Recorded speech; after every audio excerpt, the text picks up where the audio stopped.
পিরোজপুরের কাউখালীর সন্ধ্যা ও কালীগঙ্গা নদীর পাড়ে হঠাৎ করে তীব্র ভাঙন দেখা দিয়েছে। ভয়াবহ ভাঙনের মুখে পড়েছে দুই পাড়ের ব্যবসা প্রতিষ্ঠান, ঘরবাড়ি, স্কুল কলেজ সহ বহু গুরুত্বপূর্ণ স্থাপনা। এলাকাবাসীর অভিযোগ, ভাঙন রোধে বারবার আবেদন জানালেও এগিয়ে আসেনি সরকারি কোনো সংস্থা।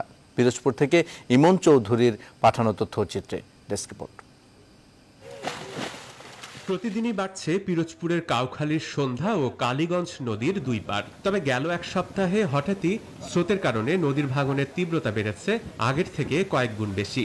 এতে উপজেলার সোনাকুর, শয়না, রঘুনাথপুর, হোগলা, বেতকা, রঙ্গাকাঠি গ্রাম সহ প্রায় 25টিরও বেশি গ্রাম ভাঙনের মুখে পড়েছে। ভাঙনের কারণে গত 2 বছরে আমরাজুরি ফেরিঘাট 20 দফা স্থানান্তর করা হয়েছে। এরই মধ্যে আমরাজুরি ফেরিঘাট ও বাজারের অন্তত 25টি দোকান এবং কয়েকশো ঘরবাড়ি নদীগর্ভে বিলীন হয়ে গেছে।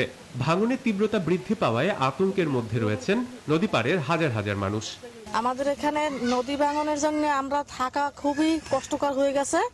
আমাদের ঘরবাড়ি সব নদীতে চলে যাইতেছে। আমার দোকানটা একদিনের ভিতর ভাঙিয়ে চুরমার হয়ে গেছে। এলাকাবাসীর অভিযোগ, তীব্র নদী ভাঙন দেখা দিলেও উদাসীন কর্তৃপক্ষ।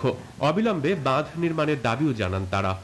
সরকারের কাছে বা আমাদের স্থানীয় প্রতিনিধির কাছে অনেক কিছু দাবি দেয় করছি, কোনো ফল আসে নাই। এক যুগেও কোনো ভেরিবাদ নির্মাণ হয় নাই। আমরা সরকারের কাছে অতি দ্রুত যাতে এই ভাঙ্গল কবলিত এলাকাকে ভেরিবাদ তৈরি করা হয়। তবে বরাবরের মতো নানা আশ্বাস দিলেন প্রশাসনিক কর্মকর্তারা।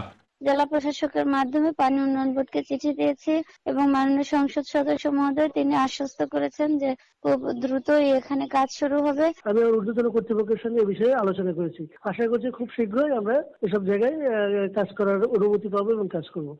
নদী ভাঙন রোধে দ্রুত কার্যকরী ব্যবস্থা নেবে সরকার, এমনটাই প্রত্যাশা দুর্গতদের। Desk report, news 24।